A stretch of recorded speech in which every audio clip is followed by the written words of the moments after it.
So is it safe to say, I guess, for both of you, that it was a unique experience working on a movie like this, where it's everything is probably, I imagine, green, and then it's all added in later on? Oh yeah, everything's fake. The whole thing.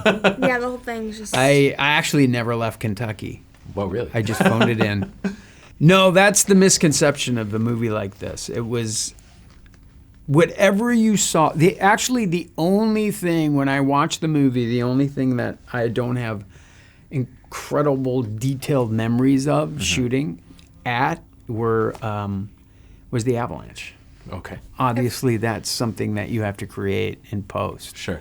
But the prison, everything else was real. If there's a river, we were next to the river. We were driving an hour and a half up into the mountains of BC. So that's what blew me away.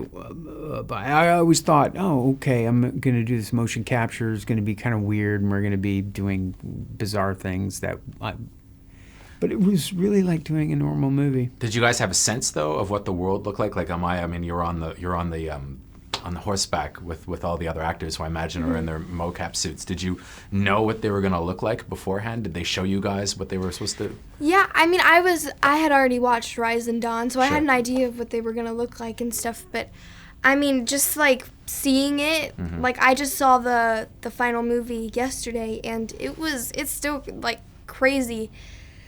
It was mind-blowing.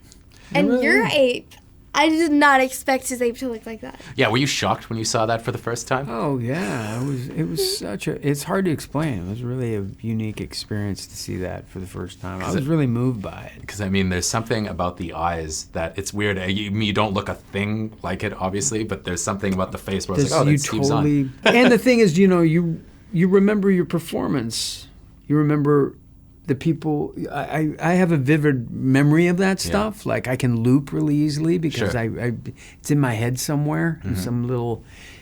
I go like, oh my God! I remember doing that. I remember talking and the crackers falling out of my mouth and going, no, you gotta go.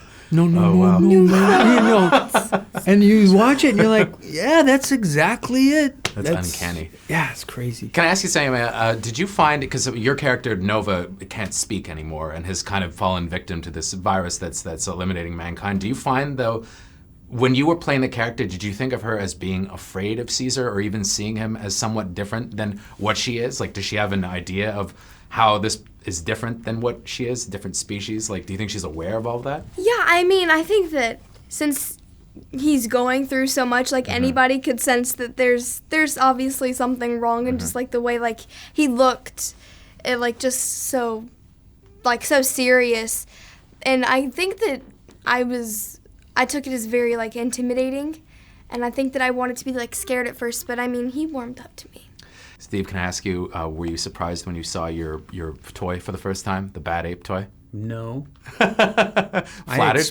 Yeah, of course, yeah. I was like, well, if I've done any movie where there's going to be some toys, it'll be this one, right?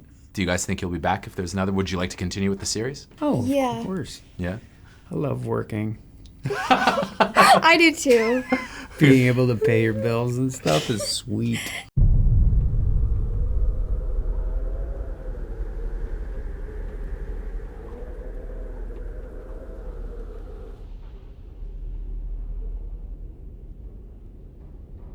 Who is Ja? I don't know. She was you.